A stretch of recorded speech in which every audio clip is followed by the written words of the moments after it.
അപ്പം ഇപ്പോൾ റീൽസിലൊക്കെ ട്രെൻഡ് ആയിക്കൊണ്ടിരിക്കുന്ന ഒരു സംഭവം നമുക്ക് ഒന്ന് പരീക്ഷിച്ച് നോക്കാം. അപ്പോൾ ഞാനിവിടെ പേപ്പർ റെഡിയാക്കിയിട്ടുണ്ട്. അപ്പോൾ ഇതിൽ ഒരു സംഭവം എഴുതിയിട്ട് നമുക്ക് ഹസ്ബൻഡിന് കൊണ്ടുപോയി കൊടുക്കാം.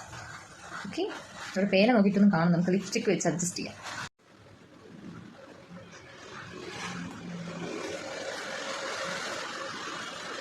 അപ്പം ഇവിടെ എഴുതിയിട്ടുണ്ട്, നമുക്ക് കൊണ്ടുപോയി കൊടുത്ത് നോക്കാം. ഒരു കാര്യം ചെയ്ത് ഫോൾഡ് ചെയ്തിട്ട് കൊടുക്കാം. സ്വയം വരം ഇവാള സംവരം വീടുപോലുലേ തോടു വന്ദി സ്വാഗതം ഈ ക്ഷണം സ്വയം വരം ഇവാള എന്തെങ്കിലും പറയാനുണ്ടോ? എന്തെങ്കിലും പറയാനുണ്ടോ? നല്ല ഓപ്ഷനല്ലേ? ഓക്കെ, നിനക്ക് എന്തെങ്കിലും പറയാനുണ്ടോ? എന്താ? മിഠായി വേണോ? ഓക്കെ.